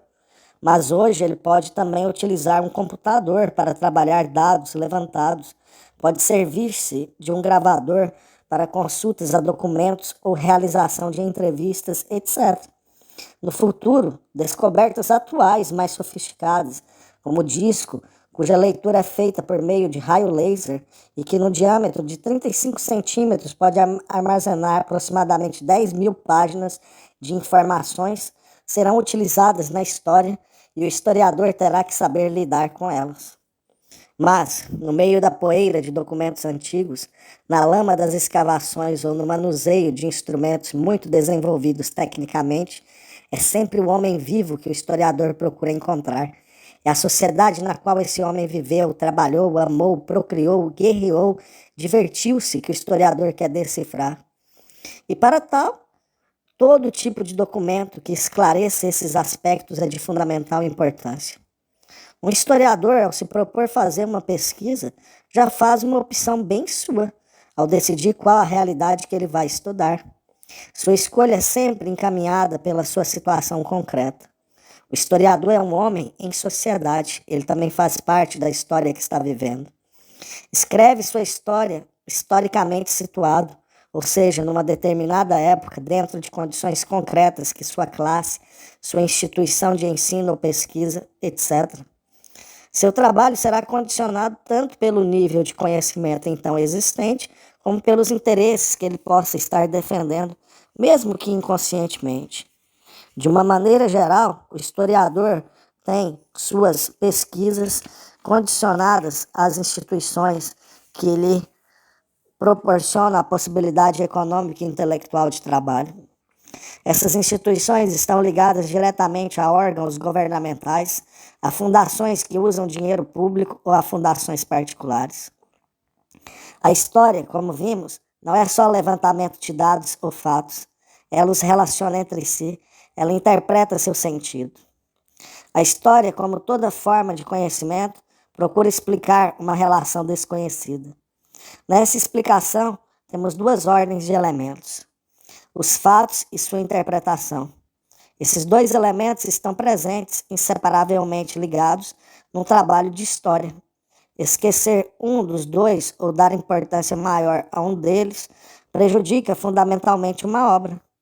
Sim, porque, se fizermos uma listagem de fatos sem um caráter explicativo, não estamos fazendo história. Se fizermos um esquema interpretativo do passado, assim no ar, sem bases concretas, tentando interpretar algo que não se passou necessariamente como se descreve, pois não se verificou concretamente os fatos, também não estamos fazendo história. Na maior parte das vezes, nessa hipótese, esse trabalho é uma ficção histórica ou propaganda ideológica, servindo a propósitos político-partidários e não a uma procura rigorosa do conhecimento. A interpretação dos fatos está ligada diretamente a uma teoria. A teoria é um conjunto de conceitos que formam uma visão explicativa concatenada da realidade. Qual é a importância dessa teoria? Ora, todos sabemos que se pode contar de várias formas a mesma história, dependendo de como a estamos analisando. O que vai estar por trás das diferentes formas de explicação é a teoria que aceitamos e que se apresenta estreitamente ligada à nossa forma de encarar o mundo e sua realidade, ou seja, ligada à ideologia. Em história, ao se tentar ordenar o processo histórico como um todo, surge sempre uma tarefa primordial: periodizar, isto é, organizar a sucessão de diferentes períodos cronológicos. Já mencionamos a primeira grande divisão que é feita na história humana, a existente entre a história e a pré-história. Para a maior parte dos historiadores, a divisão entre os dois períodos é marcada pelo aparecimento da escrita. Outras opiniões indicam, como critério para a entrada na chamada história, o início do emprego da agricultura ou da metalurgia. Seja qual for o critério, a verdade é que o período considerado como pré-histórico, do qual temos bem pouco ou quase nenhum conhecimento, é muito maior do que o período histórico. Para aproximadamente 600 mil anos de pré-história, só temos uns 60 mil de história. Quão pouco realmente sabemos da história do homem na Terra. A história é dividida tradicionalmente e impropriamente, conforme já colocamos, em idades: antiga, média, moderna e contemporânea. A maior parte dos estudiosos hoje se bate contra essa divisão, herdada de uma forma de contar a história mundial em função da civilização europeia ocidental. Essa divisão se aplica realmente só à história do mundo ocidental. É ele o centro das atenções, ficando o restante do globo em plano secundário. A história que é dividida é uma história na qual as outras partes do globo só entram em função de suas ligações com a Europa Ocidental e, assim mesmo, muito superficialmente. O Brasil, por exemplo, durante as idades antiga e média, está em plena pré-história, só entrando na história na Idade Moderna, quando é descoberto. Essa divisão tradicional implica também uma visão eurocentrista e progressista, porque procura mostrar um padrão de desenvolvimento histórico do qual a sociedade europeia ocidental seria o apogeu. Infelizmente, apesar desses graves defeitos, essa divisão está tão arraigada em nossos currículos universitários e escolares quanto em nossas mentalidades. A periodização, porém, é muito importante para mostrar as diversas épocas ou períodos em que a sociedade se organiza de diferentes formas. Ela deve ter um caráter explicativo, deve servir para indicar as transformações que as sociedades viveram, para mostrar como estruturalmente a sociedade de um período é diferente do outro.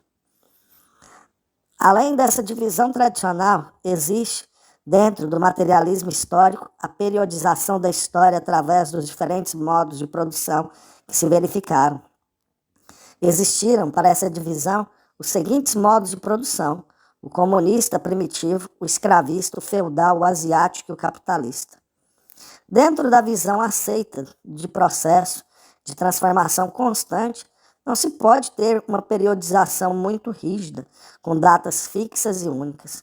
É comum o aluno secundário dizer que a modernidade se inicia com a queda de Constantinopla, efetuada pelos turcos em 1453, sem saber que essa é uma data simbólica, entre outras, e que podem ser indicadas outras datas.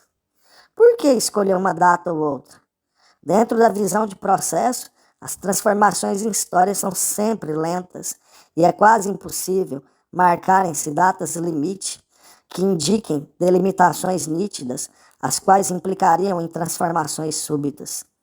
Embora tenhamos consciência clara de que cada vez mais se acelera o ritmo de mudanças do mundo contemporâneo, a ponto de nos parecer que o mundo mudou mais neste século do que em todos os anteriores. Sabemos que as transformações profundas e estruturais da história são muito lentas. Ao concluir o capítulo, queremos deixar bem claro que a história, como todas as formas de conhecimento, está sempre reformulando, buscando caminhos novos e próprios. Este capítulo não é a receitinha ideal de como escrever a história, válida para todos os tempos e todos os lugares.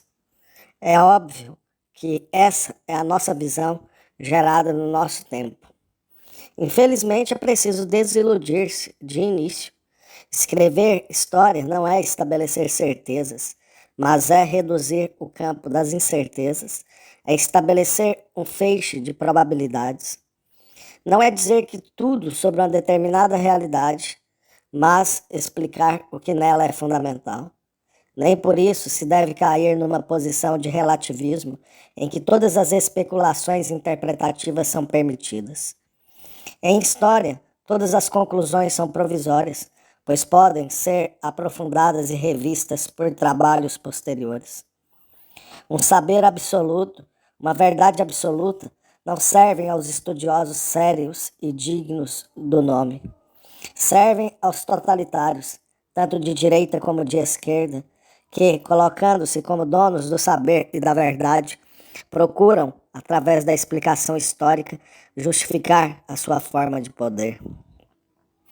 Capítulo 4. A história no Brasil. Nós, aqui no Brasil, como nos outros países da América, somos herdeiros da civilização europeia ocidental. Dela, herdamos instituições, técnicas, valores, etc., através de nossa colonização portuguesa. Os países da Península Ibérica, Portugal e Espanha, são os grandes navegadores dos séculos XV e XVI. A eles deve a América Latina o fato de ter entrado na história. E toda a nossa formação histórica está ligada, desde o início de nosso período colonial, à metrópole portuguesa que nos coloniza. Mas a classe de senhores proprietários de terras no poder aqui, mesmo enquanto dependente da metrópole, sempre atuou conforme suas conveniências. Com o desenvolvimento capitalista do século passado, os laços com a Europa se estreitam por outras vias, pois já éramos politicamente independentes desde a terceira década. O aparecimento de um mercado mundial através da revolução comercial empreendida pelos europeus ocidentais desde o século XV vai acabar constituindo um sistema capitalista mundial do qual o Brasil fará parte. O sistema capitalista é composto essencialmente de partes diferentes e relacionadas entre si. Não se deve pensar que, necessariamente, vamos seguir o sistema, que são as regiões altamente desenvolvidas, como os países do mercado comum europeu, Suécia, Estados Unidos, etc. As diferentes partes do sistema tiveram e têm ainda hoje evolução histórica própria. É, portanto, dentro desse quadro geral, amplo e, ao mesmo tempo, dentro de uma realidade concreta própria, a realidade brasileira, que o nosso historiador produz história. Esta percorre, de uma maneira geral, o caminho descrito no primeiro capítulo, da modernidade até nossos dias. Temos, desde o início, uma história oficial.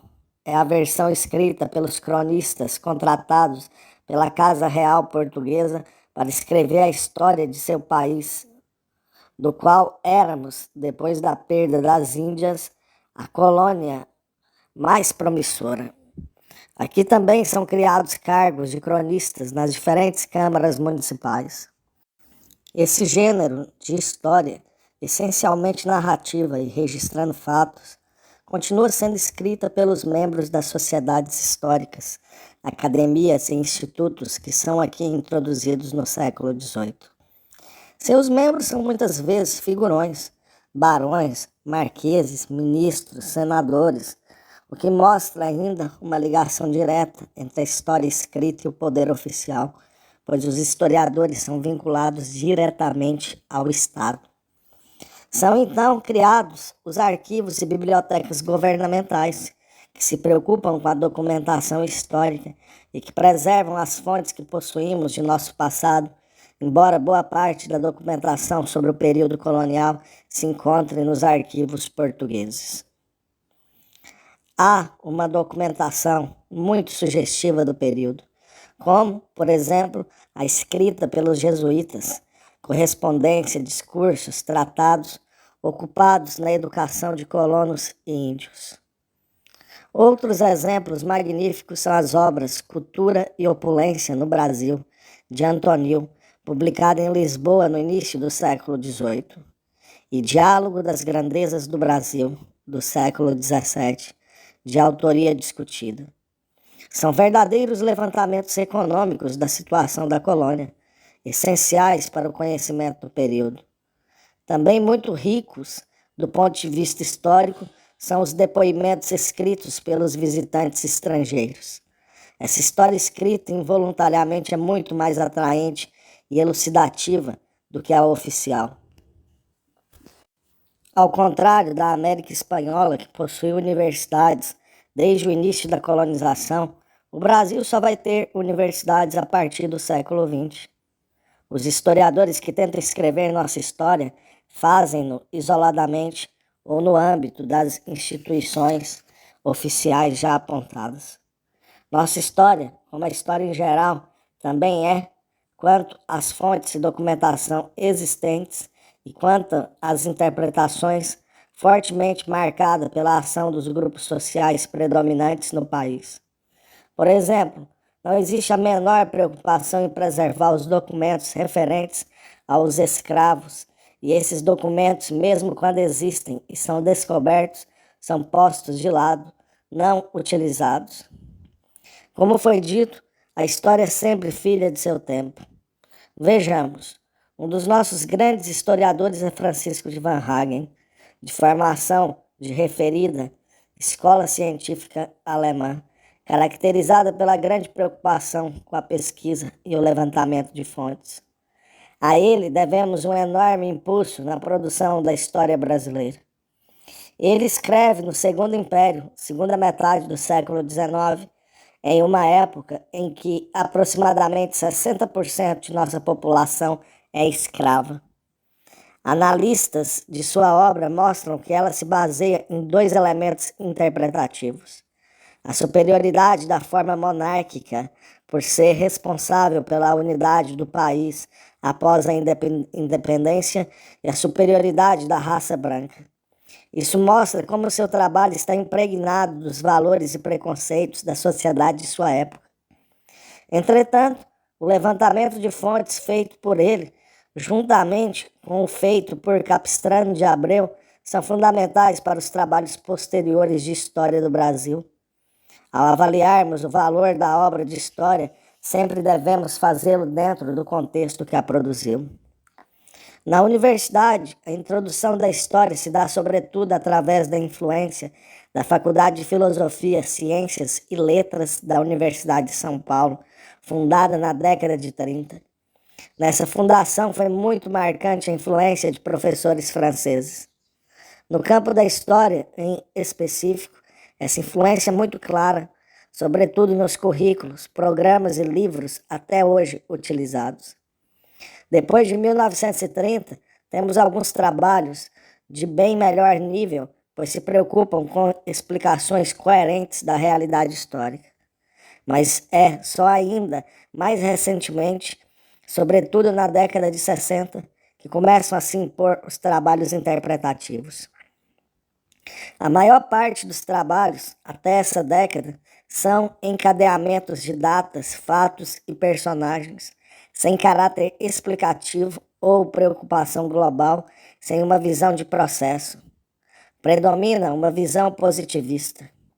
Eles deixam tudo muito solto e provocam desinteresse por essa falta de sentido. Mesmo quando dotados de certa coerência, estão desarticulados entre si e por demais especializados. Esse saber fragmentado é bastante despolitizado. Faltam-nos ainda obras que se preocupem com a explicação de aspectos estruturais da história de nossa sociedade, e as existentes são apresentadas numa linguagem de caráter acadêmico. Isso prejudica sua divulgação entre público e alunos, habituados às facilidades dos meios de divulgação da cultura de massas. E como é transmitida essa história assim produzida? Ela acaba chegando às escolas e ao público leigo, cheia de mitos que precisam ser desfeitos. O mito aqui deve ser entendido de forma diferente da mencionada no início deste livro.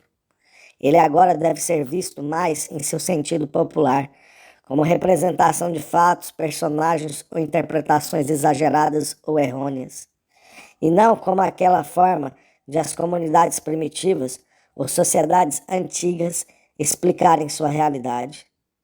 A história de nosso país é, em geral, uma história conservadora, do branco vencedor em sua democracia racial. Sua evolução é mostrada sem contradições, incruenta, quase sem derramamento de sangue, seja na conquista do território nacional, seja na escravidão, na conquista da independência e posterior organização do país durante o período da regência, etc. A sociedade brasileira aparece como um todo equilibrado, em que o povo surge de forma imprecisa e esporádica. É uma história feita de vilões e heróis. A metrópole Portugal contra a colônia Brasil. O imperialismo, primeiro inglês, depois americano, contra a nação brasileira, etc. Numa divisão maniqueísta, a qual explica a realidade pela oposição dos dois princípios absolutos, o bem e o mal. O processo de evolução é mostrado como tendendo a um progresso constante e crescente, no qual acabará vencendo o herói Brasil. Não se vê preocupação em descobrir as origens das contradições de nossa sociedade. Muitos autores, quando tentam achar essa explicação, atribuem os males do Brasil ao caráter nacional de nosso povo, com diferentes variantes, culpam esse povo pela situação brasileira, na linha do romantismo histórico do século XIX, por nós exposto no primeiro capítulo, explicando a realidade por fatores imutáveis que se originam no passado. As versões mais recentes mostram a preponderância do eixo sul do país, sobretudo São Paulo e Rio de Janeiro, o qual impõe seus valores às outras regiões, sem se preocupar com os conflitos regionais. Exemplificando corretamente esse tipo de história, sob Dom Pedro II, o império é mostrado como uma fase calma, rósea, com um imperador sábio, culto, dedicado, com a presença de grandes nomes da vida parlamentar, com relações paternais entre senhores e escravos. Estão todos colaborando tão intensamente para o futuro do país que é surpreendente que não tenhamos conseguido evitar, posteriormente, qualquer forma de subdesenvolvimento. Outro exemplo, a insurreição pernambucana, expulsão dos invasores holandeses do Nordeste no século XVII, é mostrada como o início do sentimento nativista de amor à terra natal. Sua vitória é o resultado da união fraternal das três raças, a branca, o português, a negra e a índia. Não se fala da destruição das tribos indígenas pelos portugueses e o fato de os bandeirantes saírem para aprisioná-las é elogiado como um grande feito de conquista territorial. Não se explicam os quilombos negros onde se refugiam os negros escravos à procura da liberdade. Os historiadores que recentemente tentam rever a nossa história procuram alterar esses mitos, construído com habilidade sutil que revela um enfoque explicativo particular a uma só camada de nossa sociedade. Mas esse tipo de produção histórica encontra as mais diversas ordens de dificuldade e vários empecilhos. A transmissão nas escolas, em geral, é feita dentro de uma fórmula, sobretudo de decoração, no ensino repetitivo e memorizador. Isso não desperta no aluno o amor pelo estudo da história e às vezes gera em sua cabeça um tipo de samba do crioulo doido em que se embaralham desarticuladamente nomes, datas, fatos e personagens. Disto há exemplos nos jornais por ocasião dos vestibulares. Muito engraçados pela sua confusão, se não fossem tristes pela sua significação. Outro aspecto desfavorável é a desconsideração para com a palavra escrita. Os documentos, no sentido amplo do termo, não são conservados ou valorizados. Os outros depoimentos do passado e seus depositários, igrejas coloniais, museus, fortes, monumentos, sofrem do mesmo desprestígio. Sob muitos aspectos, pode-se dizer que a história do Brasil ainda está por ser escrita. O campo está aberto nas mais diferentes frentes. Cuidados com o levantamento e organização das fontes em arquivos e bibliotecas, recolhimento de material esparso, livros didáticos adequados, divulgação para o público leigo, além da já mencionada necessidade de revisão de uma historiografia que é oficial e conservadora. No momento, a história no Brasil parece defrontar-se com um enorme desafio. É preciso encontrar uma solução para um problema complexo. A produção histórica deve aproveitar toda a experiência existente do ponto de vista teórico, metodológico, do ponto de vista do trabalho crítico de fontes, etc. Mas, ao procurar atender a esses requisitos que garantem um bom nível, uma história apenas acadêmica se fecha na torre de marfim, que é a universidade. Assim, ela não alcança um público mais amplo, não atinge a sociedade à qual ela se destina. A história não pode ficar tão distanciada dos outros vários saberes que são produzidos nas áreas mais amplas da sociedade, com as quais a universidade não entra em contato. Ela não pode continuar a ser produzida assim tão isolada, tão de cima para baixo, porque os historiadores não são os únicos donos do saber histórico. Como diz o historiador francês Jean Chesneau, abre aspas, a história é, com certeza, algo por demais importante para ficar somente por conta dos historiadores. Fecha aspas. É preciso, pois, dentro do quadro de nossa realidade, repensar não apenas dentro da universidade a forma de conceber, escrever, transmitir e divulgar a história do Brasil. Vavi Pacheco Borges. O que é história?